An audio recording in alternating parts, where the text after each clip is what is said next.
Bem-vindo a todos. Este é mais um webinar da série IPBES Webinar, onde vamos apresentar os principais achados do Diagnóstico Regional das Américas. Esse webinar está sendo apoiado pelo IPBES Technical Support Unit on Capacity Building. Então, temos a agradecê-los por dar essa oportunidade. Meu nome é Cristiana Simão Seixas, junto com Jake Rice e Maria Helena Zaccanini, coordenamos o primeiro diagnóstico regional das Américas do IPBES. Antes de falar um pouco dos nossos achados, gostaria de lembrá-los que este webinar está sendo gravado e que cópias dele poderão ser encontradas no site do IPBES, onde também podem ser encontrado o diagnóstico completo, incluindo o sumário para tomadores de decisão. Lembramos também que este faz parte das ferramentas de e-learning do IPBES e perguntas podem ser enviadas ao Technical Support Unit, o TSU do Capacity Building do IPBES. Primeiro, eu vou falar um pouco neste webinar o que é o IPBES. É uma plataforma de ciência e política, da interface de ciência e política, é uma plataforma intergovernamental para biodiversidades e serviços ecossistêmicos, que foi criada em 2012 no Panamá, sob o auspício das 4 entidades das Nações Unidas, o PNUMA, o PNUD, a Unesco e a FAO. Então, neste webinar, eu falarei primeiro do contexto da elaboração desse diagnóstico. O diagnóstico das Américas é um dos 4 diagnósticos regionais elaborados pelo IPBES, sendo os outros o diagnóstico da África, da Europa e Ásia Central e da Ásia e Pacífico. Então, vou falar aqui do contexto de elaboração do diagnóstico das Américas, o status atual das Américas, como que a natureza contribui para a qualidade de vida das pessoas nas Américas, quais os vetores de mudança da biodiversidade e destas contribuições que a natureza fornece às pessoas, quais têm sido as tendências passadas e quais as projeções futuras, tanto sobre a biodiversidade como dessas contribuições, quanto desses vetores. Quais são as opções políticas, as ferramentas que existem para lidar com a perda da biodiversidade a fim de minimizar os impactos que isso virá a gerar na qualidade de vida humana e quais as lacunas de conhecimento que existem nesta área. Contexto do diagnóstico, então, o processo de diagnóstico ao todo levou um pouco mais do que 3 anos. O diagnóstico, documento base para a elaboração do diagnóstico foi elaborado em agosto de 2014 por diversos especialistas e aprovado e lançado, o diagnóstico em janeiro de 2015. Ao longo da elaboração do diagnóstico foram feitas várias versões, que 2 versões foram expostas para serem avaliadas por especialistas externos e por governo, onde vários comentários, sugestões foram feitas. Em março de 2018, então, foi aprovado na plenária 6ª do IPBES o sumário para tomadores de decisão, o SPM, da sigla em inglês, e foi aceito o conteúdo dos capítulos por esta mesma plenária, que continha mais de 120 países membros. Isso ocorreu em Medellín, na Colômbia, em 2018, então, como dito. Para a elaboração do diagnóstico, como eu falei, teve 3 coordenadores. O diagnóstico foi composto de 6 capítulos, e ao todo tivemos 17 coordenadores de capítulos, e cada capítulo, então, tinha, além dos coordenadores, os autores líderes, que somaram 71 esse diagnóstico, além de jovens cientistas, os fellows, que foram associados, um por capítulo, que desenvolveram muitas funções, e também autores contribuintes que tiveram contribuições pontuais. Os coordenadores gerais, os coordenadores de capítulos, autores, foram escolhidos pelo comitê gestor, que supervisionou todo o processo. E esse comitê foi formado por 7 membros, 4 do painel multidisciplinar de especialistas e 3 do Bureau, que são as principais instâncias do IPBES. E então, os autores, líderes, os coordenadores, estes tiveram que ser selecionados e aprovados por esse comitê gestor. Os autores contribuintes já teve um processo diferente, eles não precisavam ser nominados formalmente, eles puderam fazer contribuições pontuais, como dito, e somos todos muito gratos pelas inúmeras contribuições que recebemos dos autores contribuintes desse diagnóstico. Como falado, houve 2 fases de revisão, e nessas fases de revisão a gente recebeu mais de 5.600 comentários. É importante dizer que essa revisão ela foi feita para que especialistas externos ao processo garantissem a qualidade, né, o padrão científico do relatório, e também para que tivesse transparência no processo e nas informações sendo compiladas, avaliadas no diagnóstico, tendo inputs, né, tendo contribuições dos governos também. Ao todo, recebemos contribuições de 240 especialistas externos e de 12 países, de 12 governos, né, de países que enviaram suas contribuições.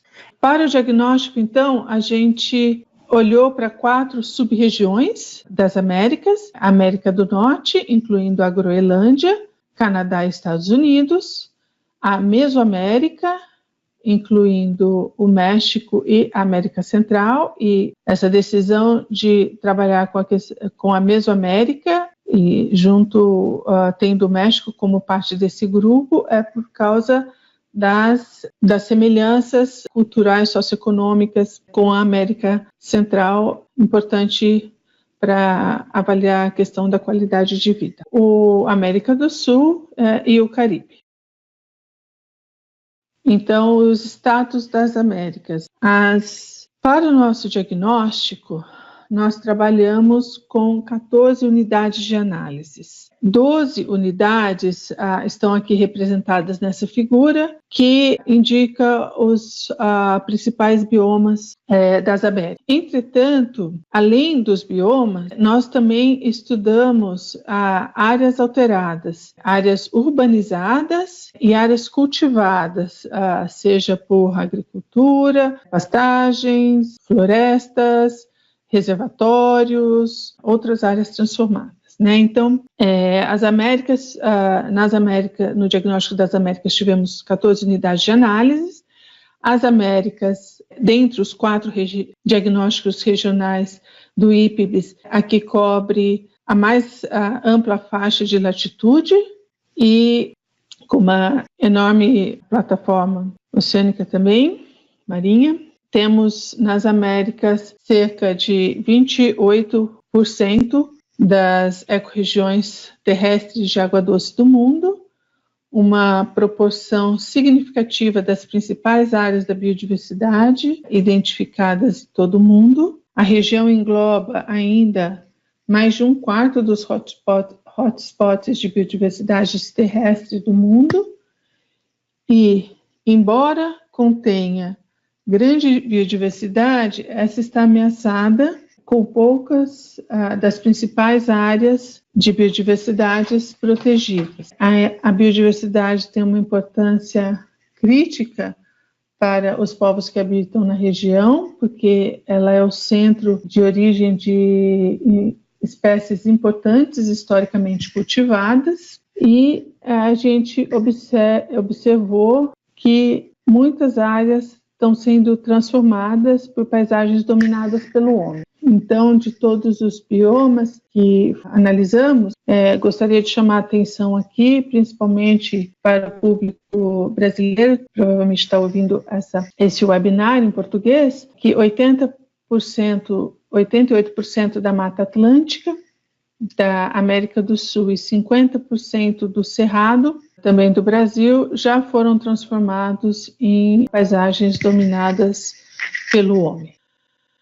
A região das Américas contém cerca de 13% da população mundial e essa população contribui com 34% do produto interno bruto, né, o PIB global. Então, temos muita riqueza aqui, produzidas aqui, né? A gente tem 2 dos 10 países com maior índice de desenvolvimento humano do mundo e um dos mais baixos IDHs do mundo. Essa riqueza, entretanto, vem junto com uma pegada ecológica bem maior proporcionalmente do que a proporção do que a população mundial, né? A gente tem 13% da população mundial com 22,8% dessa pegada ecológica global. E essas informações, né, juntas indicam que nas Américas a maioria dos países estão usando a natureza mais intensivamente do que a média global. E isso está afetando a capacidade dessa natureza renovar as contribuições, os benefícios que traz a qualidade de vida das pessoas. A população das Américas, então, ela é composta por uma grande proporção de imigrantes e seus descendentes, né, vindo de diversas partes do mundo, além de mais de 66 milhões de pessoas, de indígenas e todos os seus conhecimentos e seus valores. Essa diversidade cultural é notável, só na Amazônia, por exemplo, há mais de 420 povos indígenas. Essa diversidade cultural também hospeda uma diversidade de línguas, né? Cerca de 15% das línguas vivas do planeta estão nas Américas. Entretanto, as mais faladas são aquelas trazidas pelos imigrantes, né? O espanhol, o inglês, o português e o francês. Então, vamos falar um pouquinho sobre a contribuição da natureza para as pessoas. Primeiro, entender um pouquinho o que é esse conceito, né? O que é a contribuição da natureza para as pessoas. Na terminologia do IPBES, é chamado de NCP, da sigla em inglês.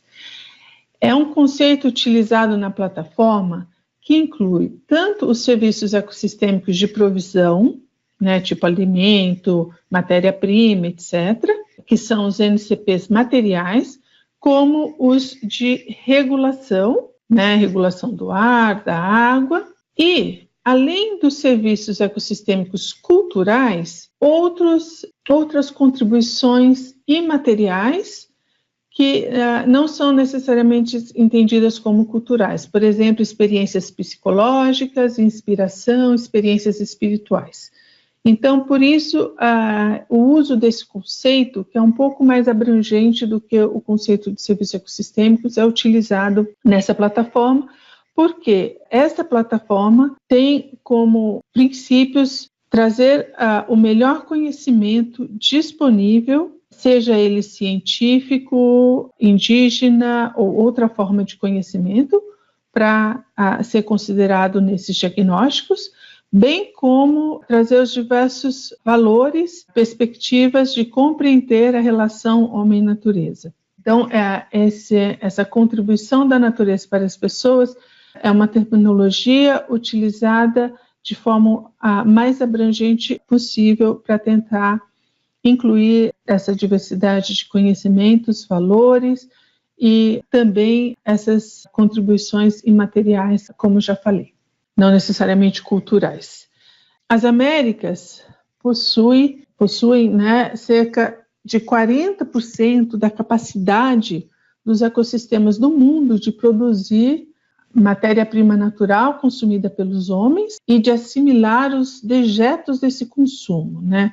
ou seja, de prover os bens e serviços que a humanidade consome, né? O termo técnico é a biocapacidade, né? Essa alta capacidade, ela contribui, então, para a segurança alimentar, segurança hídrica, energética, segurança de modos de vida, saúde, além de prover as contribuições materiais. Quando a gente avalia os valores econômicos dessas contribuições terrestres das Américas, a gente conclui que eles equivalem ao PIB da região. O valor estimado para o ano de 2011 foi de cerca de 24,3 trilhões de dólares americanos. Por que é importante valorar economicamente esses serviços, nessas contribuições para as pessoas? Porque isso pode ser levado para análises de custo e benefício de curto, médio e longo prazo nas tomadas de decisões quando a gente analisa as contabilidades nacionais, né? Esses valores podem ser incorporados para essas análises.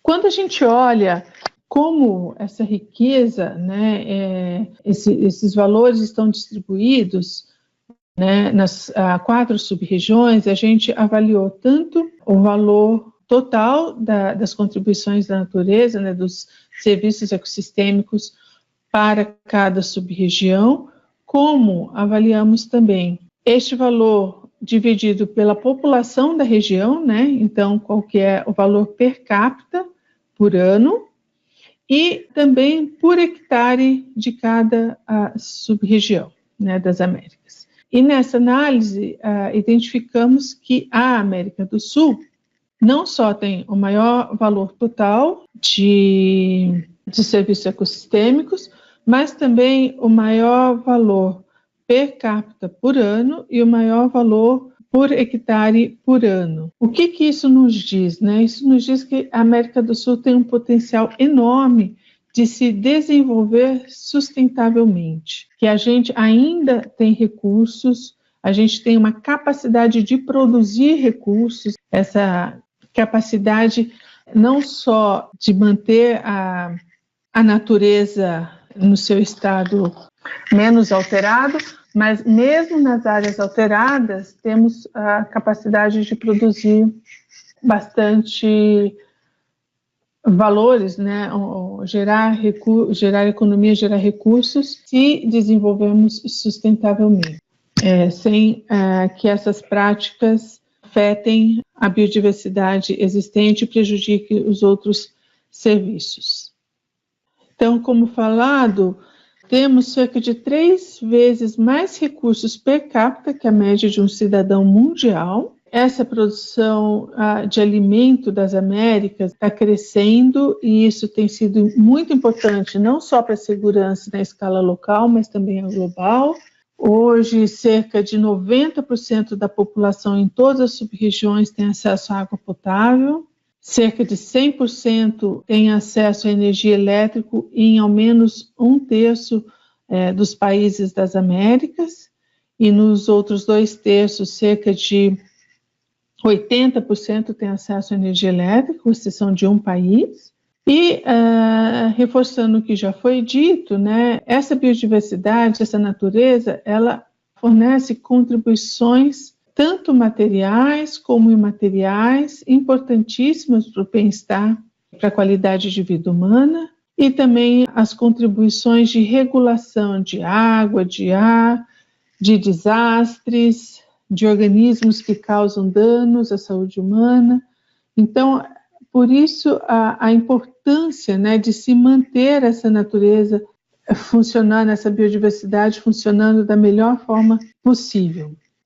Entretanto, a gente tem observado que a natureza está mudando, a biodiversidade está diminuindo, né?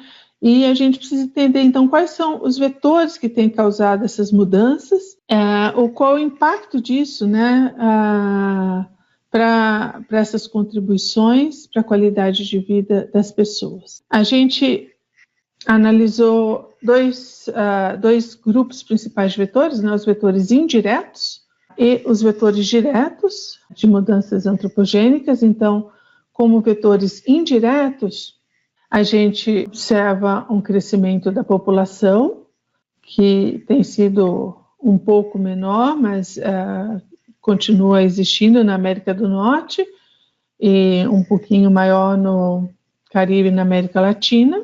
A gente observa, né, com esse crescimento populacional, mais pessoas precisam de mais alimentos, precisam de mais recursos, mais matéria-prima, mais água, etc. Então, o consumo aumenta, né? Por isso é super importante entender esses vetores indiretos, né?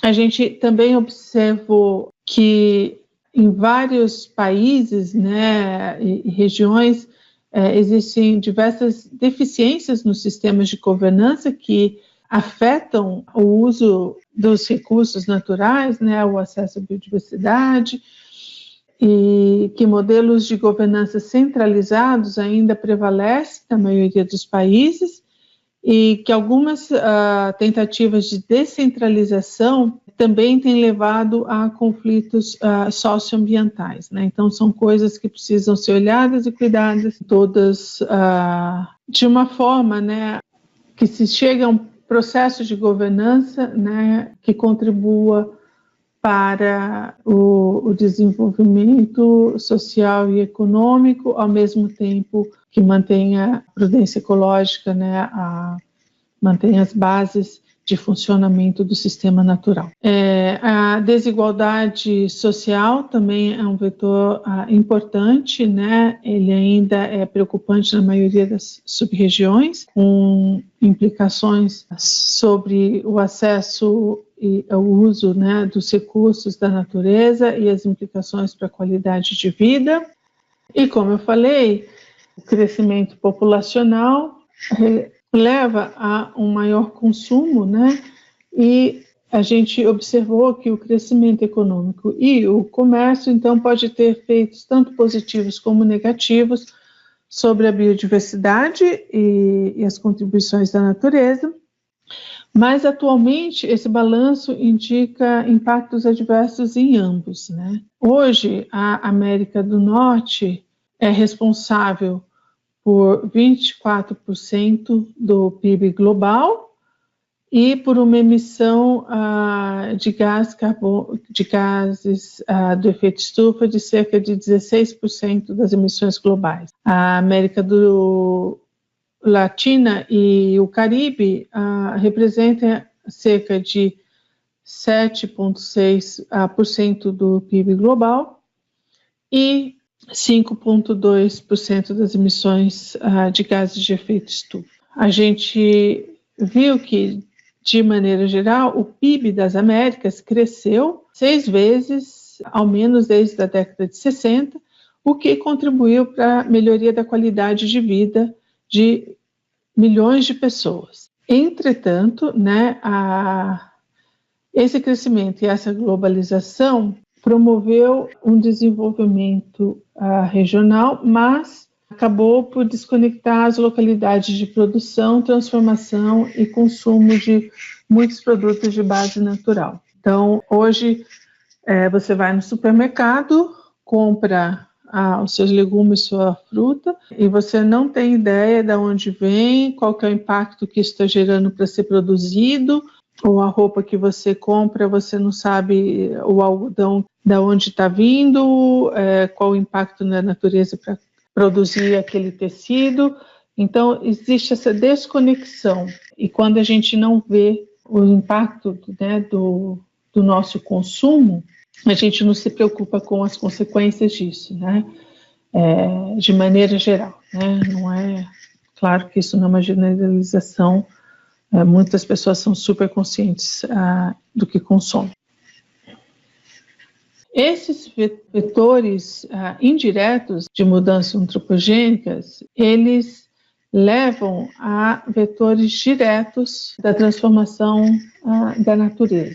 Embora a gente não entenda exatamente como eles se interrelacionam, eu vou falar um pouquinho disso nas lacunas de conhecimento, a gente observou que a fragmentação e a conversão de habitats sobre a exploração de recursos e mudanças climáticas são vetores importantes de mudanças na natureza, né? Hoje, cerca de 1,5 milhões de hectares, né, dos campos altos das pradarias norte-americanas foi perdido entre 2014 e 2015, né, uma área muito grande para um ano só. E um exemplo da América do Sul, né, as áreas úmidas estão sendo transformadas em todas as regiões das Américas, mas só o Pantanal da América do Sul perdeu 12% de sua área entre 1976 e 2008, ou seja, uma perda muito grande de área num tempo relativamente curto. A gente também observou que a sobreexploração dos pescados, né, tem ocorrido, né, cerca de 20% a 70% dos estoques pesqueiros já foram reduzidos, né, estoques marinhos. Houve um pico de produção e essa produção já está diminuindo, e isso pode ser causado tanto pelo declínio dos estoques, mas também porque o manejo em alguns países tem sido eficiente para reduzir a taxa de captura. E as mudanças climáticas têm sido observadas em todas as sub-regiões, né, e elas têm afetado a distribuição e a interação das espécies biológicas e também dos limites dos ecossistêmicos, né. Está tendo uma redução das geleiras das montanhas, né, o derretimento do permafrost e dos campos gelados das turundas, para dar um dos inúmeros exemplos.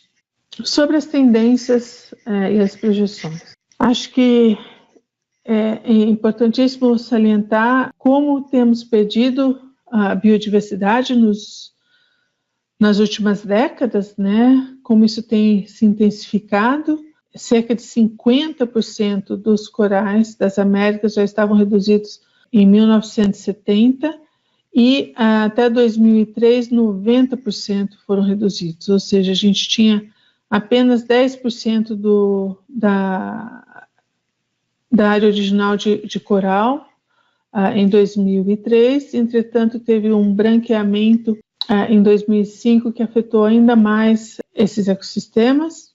Também vale ressaltar, principalmente no caso do Brasil, a expansão da fronteira agrícola do Nordeste entre 2003 e 2013 praticamente dobrou, né, de 1,2 para 2,5 milhões de hectares, com 74% do cerrado naquela região sendo transformadas em áreas agrícolas. E os modelos que trabalham com estimativa de perdas de biodiversidade indicam que aproximadamente 30% da abundância média de espécies já foi perdida até 2010, comparado com a época pré-colombiana, quer dizer, antes dos europeus chegarem nas Américas, né?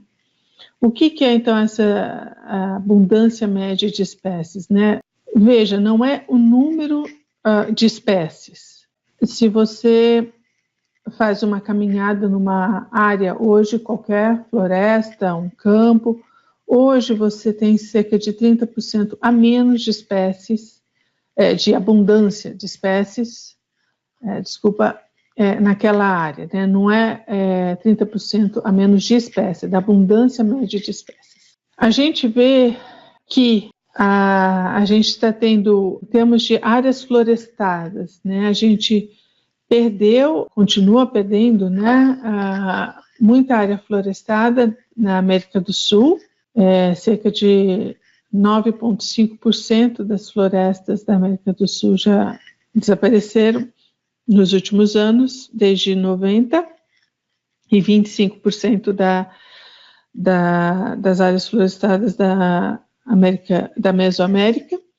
Entretanto, a gente também observou que houve um ganho de área florestada na América do Norte e no Caribe. Então, esse gráfico seguinte explica um pouco disso, mostra, né, um pouco disso, e a explicação, as hipóteses que a gente tem, né, para explicar esse aumento das áreas florestadas, né, no caso do Caribe, é o abandono de áreas agriculturáveis improdutivas, né, que eram usadas para agricultura e que foram abandonadas, e teve uma regeneração natural das florestas. E no caso da América do Norte, devido às mudanças climáticas, as florestas boreais estão expandindo um pouquinho para o norte. E o declínio no caso do Caribe e da Mesoamérica, no declínio no caso da Mesoamérica e da América do Sul, tem a ver com desmatamento e transformações que estão ocorrendo.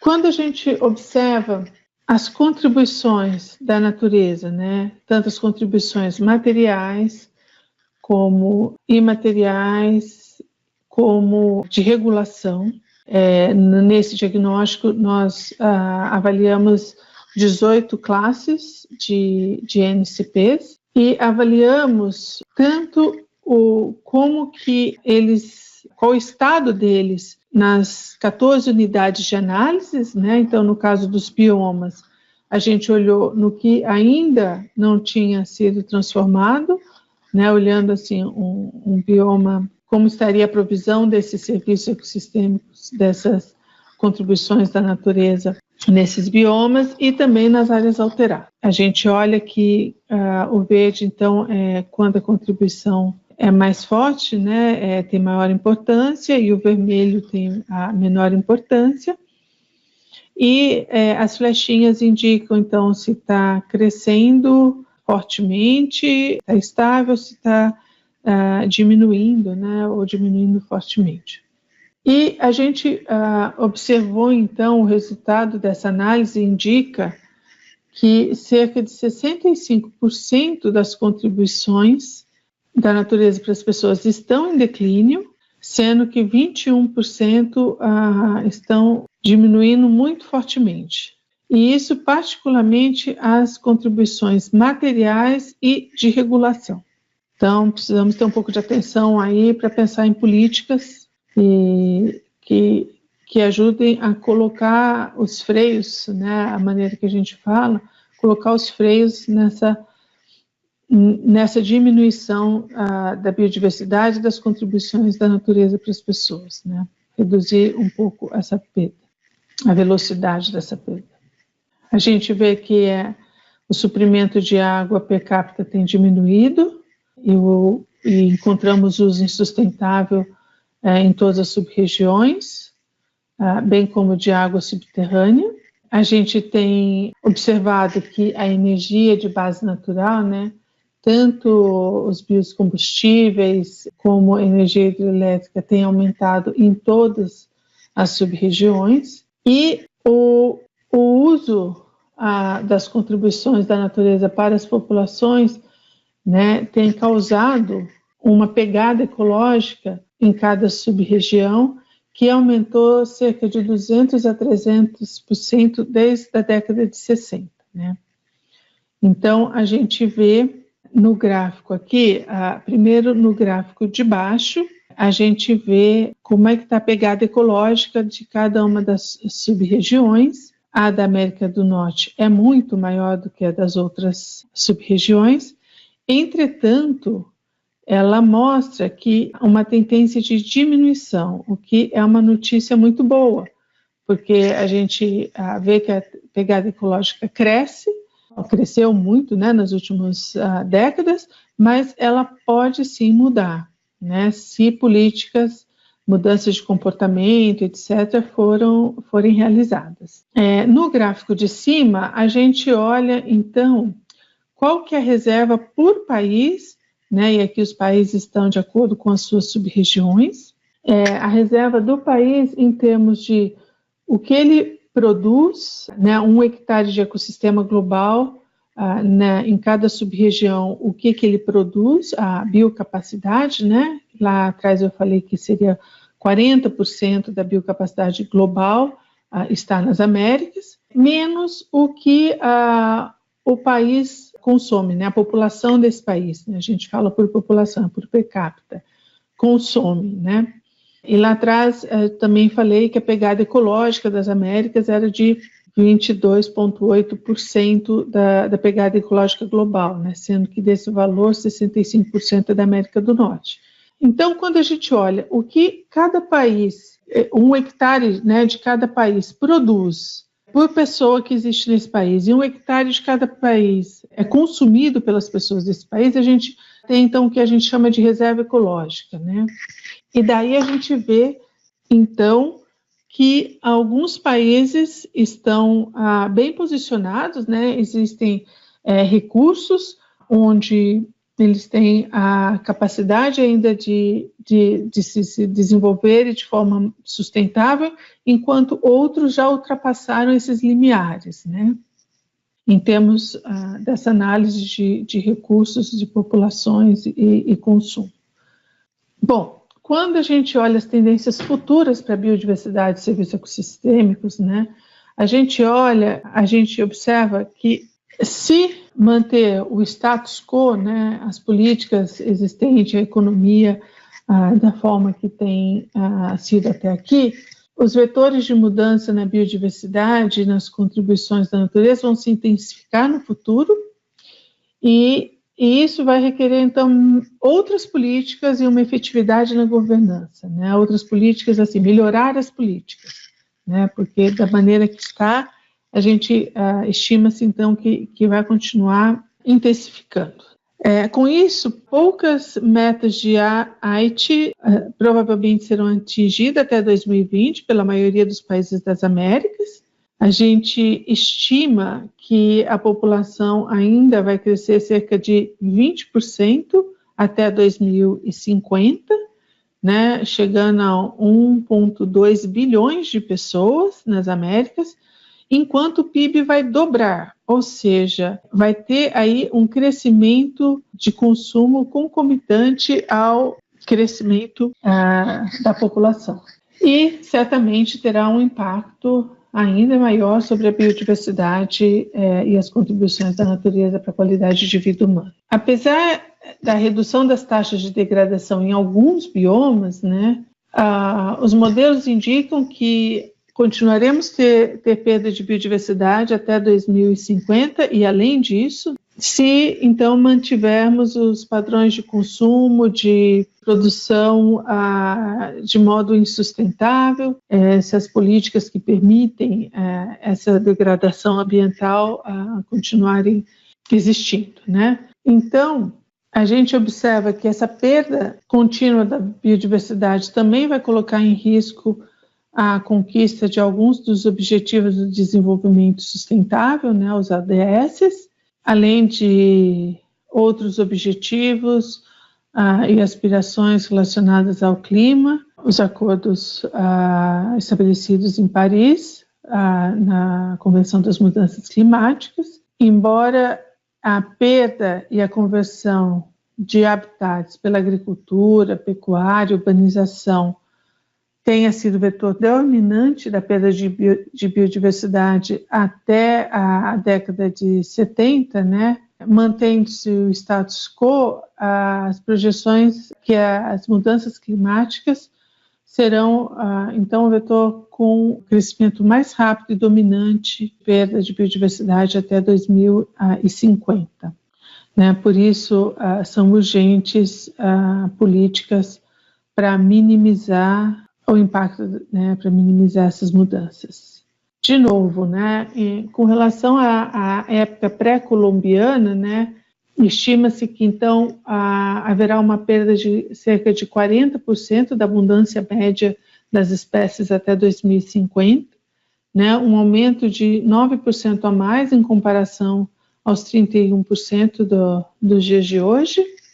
Né? E esse gráfico a seguir, então, indica esse aumento na perda da abundância média de espécies. Né? O BAU é o Business as Usual, é mantendo o status quo. Então, a gente vê aí, mantendo o status quo, como que vai vai ser o impacto acumulado, vejam bem, acumulado da produção de commodities, de grãos, de biocombustíveis, pastagens, florestas, áreas urbanas, e aí em roxinho, né, as mudanças climáticas.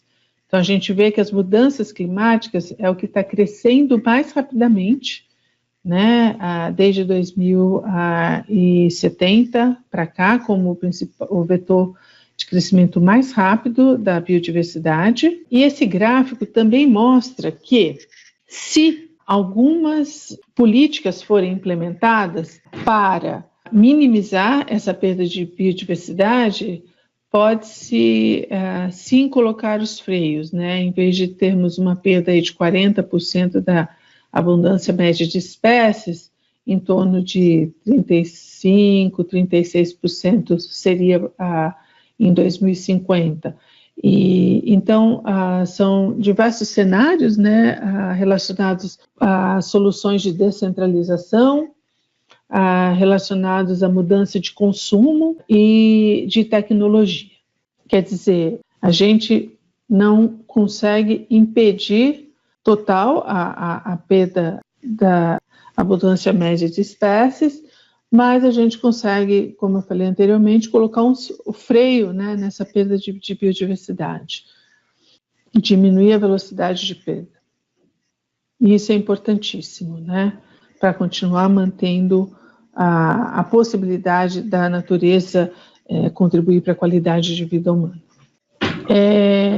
Também ainda sobre as tendências futuras, né, a gente observou que a sociedade sofrerá outros riscos ainda maiores, né, a natureza, né, outros riscos ainda maiores de perda de biodiversidade. Por quê? Porque os vetores de mudanças se intensificarão e outros vetores, uma variedade maior de vetores ainda surgirão, né,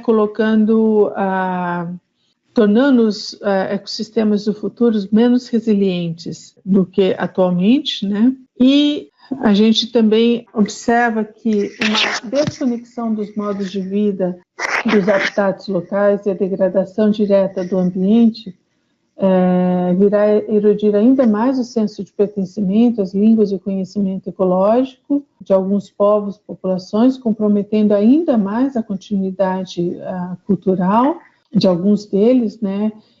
Vocês se lembram que lá no início eu falei que as Américas possuem cerca de 15% das línguas vivas, o que pode-se dizer esperado, considerando que a gente tem cerca de 3% da população mundial.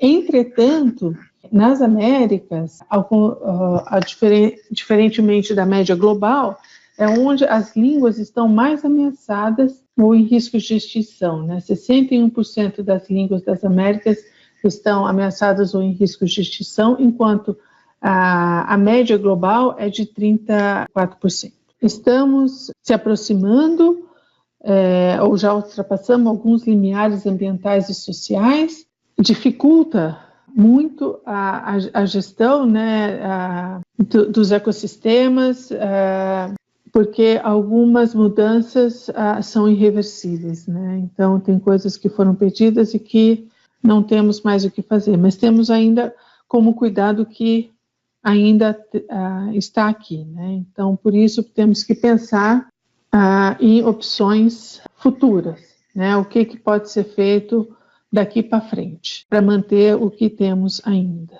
A gente olhou para 3 categorias de opções políticas e seus possíveis instrumentos. Claro que essas categorias são artificiais no sentido de que elas se sobrepõem a algumas coisas, mas é uma forma da gente organizar tudo que encontramos do que está sendo feito nas Américas hoje, né? Então a gente tem mecanismos de regulação, é uma das categorias, né? E dentro deles A gente tem encontrado instrumentos que focam na questão das áreas, né, proteção de áreas, terras indígenas, áreas conservadas por comunidades.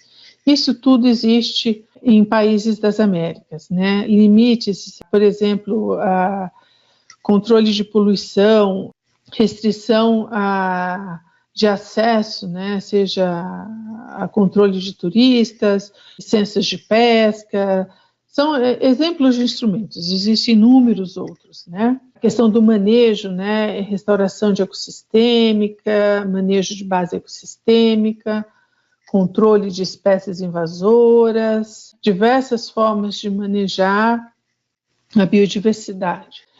Não nos cabe aqui falar em detalhes cada uma delas, a literatura está cheia de exemplos, mas no nosso diagnóstico a gente mostrou para cada um dessas classes, né, instrumentos, o que tem facilitado a implementação deles nos países das Américas e o que tem sido os desafios de implementação, né, desses instrumentos. Outras duas classes, então, são os mecanismos de incentivo e as abordagens com base no direito, né, e aqui nos de incentivo a gente chama atenção para os pagamentos por serviços ambientais, né, muito utilizados em alguns países, sendo começando a ser implementado em outros. As ecocertificações, né, como certificação orgânica, certificação do Marine Stewardship Council, de que o pescado foi capturado de base com técnicas sustentáveis, e também as abordagens com base no direito, como eu falei, né, principalmente nos países andinos, né, o Pachamama, o direito da Mãe Terra, é muito considerado, e o compartilhamento de acesso e benefícios, né, que é muito incentivado pela Convenção da Diversidade Biológica, né, são instrumentos, ferramentas que estão sendo implementados nos diversos países da América, com níveis, óbvio, de sucesso bem diferentes, dependendo do país, dependendo da conjuntura. Casos muito bem sucedidos e outros não tanto. Mas existem, a gente sabe o que tem que ser feito, né? A gente, no sentido assim, a gente tem instrumento, não é por falta de instrumentos, né? O que a gente observa, então, é que vários progressos já foram feitos, né? Houve um aumento nas áreas protegidas, temos projetos de restauração ecológica em vários países, também com um grau de sucesso relativo, né, dependendo do projeto. O que é importante chamar a atenção aqui é que áreas protegidas são importantíssimas e devem ser não só criadas, mas implementadas, né, porque essa é uma questão que muitos países têm áreas protegidas criadas, mas na prática elas não são implementadas de maneira eficaz. Então, o que a gente chama das áreas de papéis. Mas elas são importantíssimas, mas são suficientes? Não, não são suficientes. A gente não pode pensar em só ter áreas protegidas e degradar tudo que ao redor, o que não é dentro de área protegida, né? A gente não consegue manter a biodiversidade, a natureza funcionando para continuar provendo os serviços, as contribuições à qualidade de vida humana. Os projetos de restauração ecológica são importantes, importantíssimos, mas é importante lembrar que eles são focos, devem ser implementados em áreas já degradadas, né? Eles não podem ser prioridades políticas no sentido de que, não, eu posso desmatar para depois restaurar. Não. A gente tem que entender que eles são importantes para as áreas já degradadas e é importante salientar também que a restauração ecológica, embora ela tenha um custo inicialmente alto, mas que a longo prazo se é compensado, né, o retorno disso a longo prazo é compensado, como mostra o diagnóstico do IPBES sobre Land Degradation Restoration, né, degradação das terras de restauração. Mas também é importante chamar a atenção que nem todas as contribuições da natureza podem ser restauradas numa dada área. Então, acho importante chamar essa atenção que, por exemplo, um sítio sagrado nunca conseguirá ser restaurado, né? Tem coisas, a árvore que um antepassado de alguém plantou numa área e aquela árvore foi cortada, você pode plantar outra árvore ali, mas nunca será a mesma árvore que aquele antepassado, né, plantou. Então, é importante a gente entender que alguns valores, algumas contribuições imateriais jamais serão restauradas. E mesmo a fauna de uma área, né, a gente sabe que a estrutura da vegetação pode ser restaurada com uma certa rapidez, entretanto, toda a estrutura das relações ecológicas ali não é uma coisa simples e não se provou que ainda consegue se restaurar isso a 100%, né? Em relação às áreas transformadas, né, precisamos então tornar as áreas cada vez mais sustentáveis, né? Então a gente precisa desenvolver estratégias sustentáveis e vários progressos já foram feitos nesses sentidos, né? Um exemplo é da questão da agricultura orgânica, por exemplo, que consegue produzir, ao mesmo tempo, fornecer alimento para a população e manter os serviços de regulação, de biodiversidade nas áreas, né? Então, temos que pensar e desenvolver, né, implementar mais práticas sustentáveis para fomentar a biodiversidade e a contribuição da natureza para as pessoas. Bom, pensando em o que temos que fazer para os esforços futuros, né? Além de continuar fazendo o que já se mostrou positivo, né, no passado, temos que considerar as perdas e ganhos, né, os trade-offs, no curto e longo prazo de processos, né, os telecouplings, os efeitos de vazamento e transbordamento em múltiplas escalas das atividades que realizamos. Temos que tentar inserir a agenda ambiental no setor de desenvolvimento social e econômico, o chamado mainstream of biodiversity, né?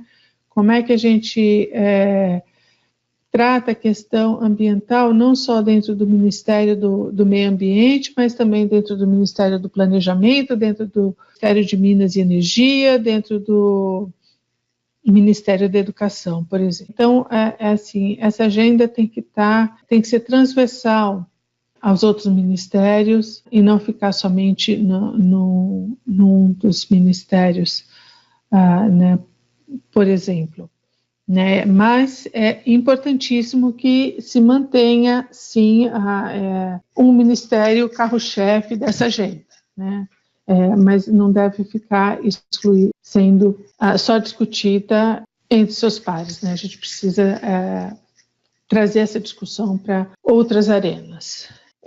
E, finalmente, promover, né, uma mudança no comportamento em todos os níveis, né, do indivíduo, né, comportamento do consumo, por exemplo, comportamento de práticas de produtivas, né, no caso das corporações, por exemplo, e também nos governos, né, pensar exatamente, né, como é que esses governos, então, possam considerar políticas que favoreçam a manutenção da biodiversidade e a produção de bens e serviços da natureza de modo sustentável.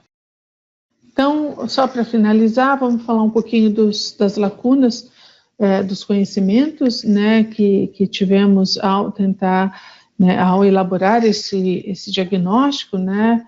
A gente viu que ainda tem muita coisa para ser explorado, para ser compreendido, né? Falta documentar cientificamente biodiversidade em todos os tipos de ecossistemas, né? A gente ainda conhece muito pouco a nossa biodiversidade, das milhares, milhões de espécies que temos, né? Por exemplo, a IUCN avaliou o risco de extinção de 14 mil espécies só, quer dizer, tem muita coisa ainda para a gente avaliar, entender, conhecer, né? Muita biodiversidade que a gente não conhece ainda. Precisamos fazer avaliações mais abrangentes dos custos, dos benefícios, dos diferentes valores que existem para entender a relação da natureza com a qualidade de vida, né? Desde as escalas locais, as regionais e subregionais.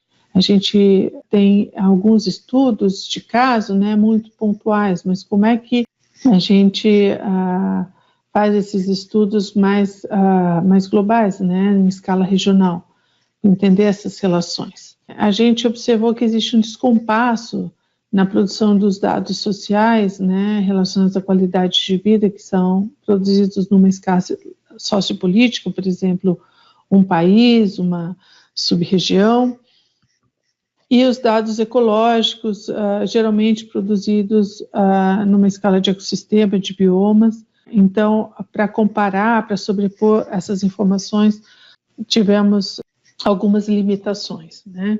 É importante pensar em alinhar melhor a produção das informações. Também a avaliação das contribuições imateriais. Como é que a gente mede, como é que a gente quantifica, como é que a gente avalia, por exemplo, o quanto que um sítio sagrado é importante para um povo indígena. É muito difícil, né? O quanto que eu olhar pela janela e ter um parque à minha frente, ter um verde à minha frente me traz bem-estar, né? Tem poucos estudos ainda que mostram, por exemplo,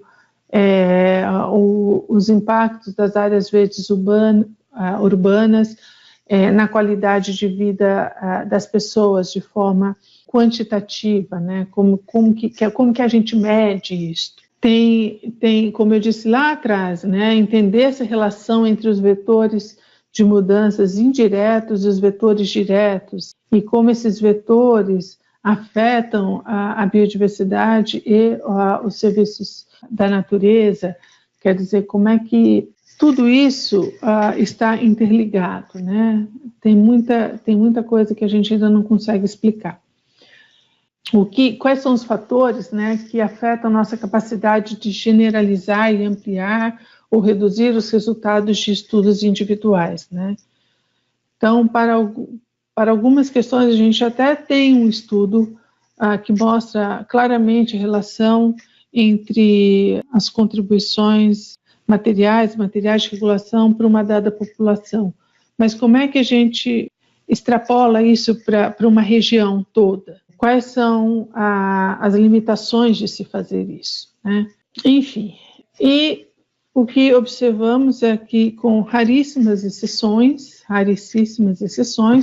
os países não têm a prática de avaliar suas políticas e seus programas, né, o impacto delas em curto prazo e longo prazo, né? Geralmente, quando tem troca de governo, novas políticas são criadas, sem ter uma preocupação de avaliar, né, o que está dando certo, o que não está dando certo, por que está dando certo, por que não está dando certo. Então, isso precisa ser mais estudado. Bom, eu acho que era isso que eu tinha para compartilhar com vocês. Gostaria de agradecer a paciência de vocês estarem todo esse tempo aqui assistindo este webinar e, mais uma vez, agradecer o TSU, né, de Capacity Building do IPBES, que promoveu essa oportunidade de compartilhar com vocês essas informações em português. E, sem dúvida, o agradecimento a toda a equipe do IPBES e, principalmente, aos autores diversos desse diagnóstico que nos ajudaram a sintetizar e avaliar todas essas informações. Obrigado e, como falamos inicialmente, vocês podem acessar o relatório completo desse diagnóstico no site do IPBES, né, além de outras ferramentas de e-learning que estão disponíveis, e questões podem ser enviadas, então, para o TSU de Capacity Building do IPBES, no e-mail aqui colocado. Obrigada e um ótimo dia a todos.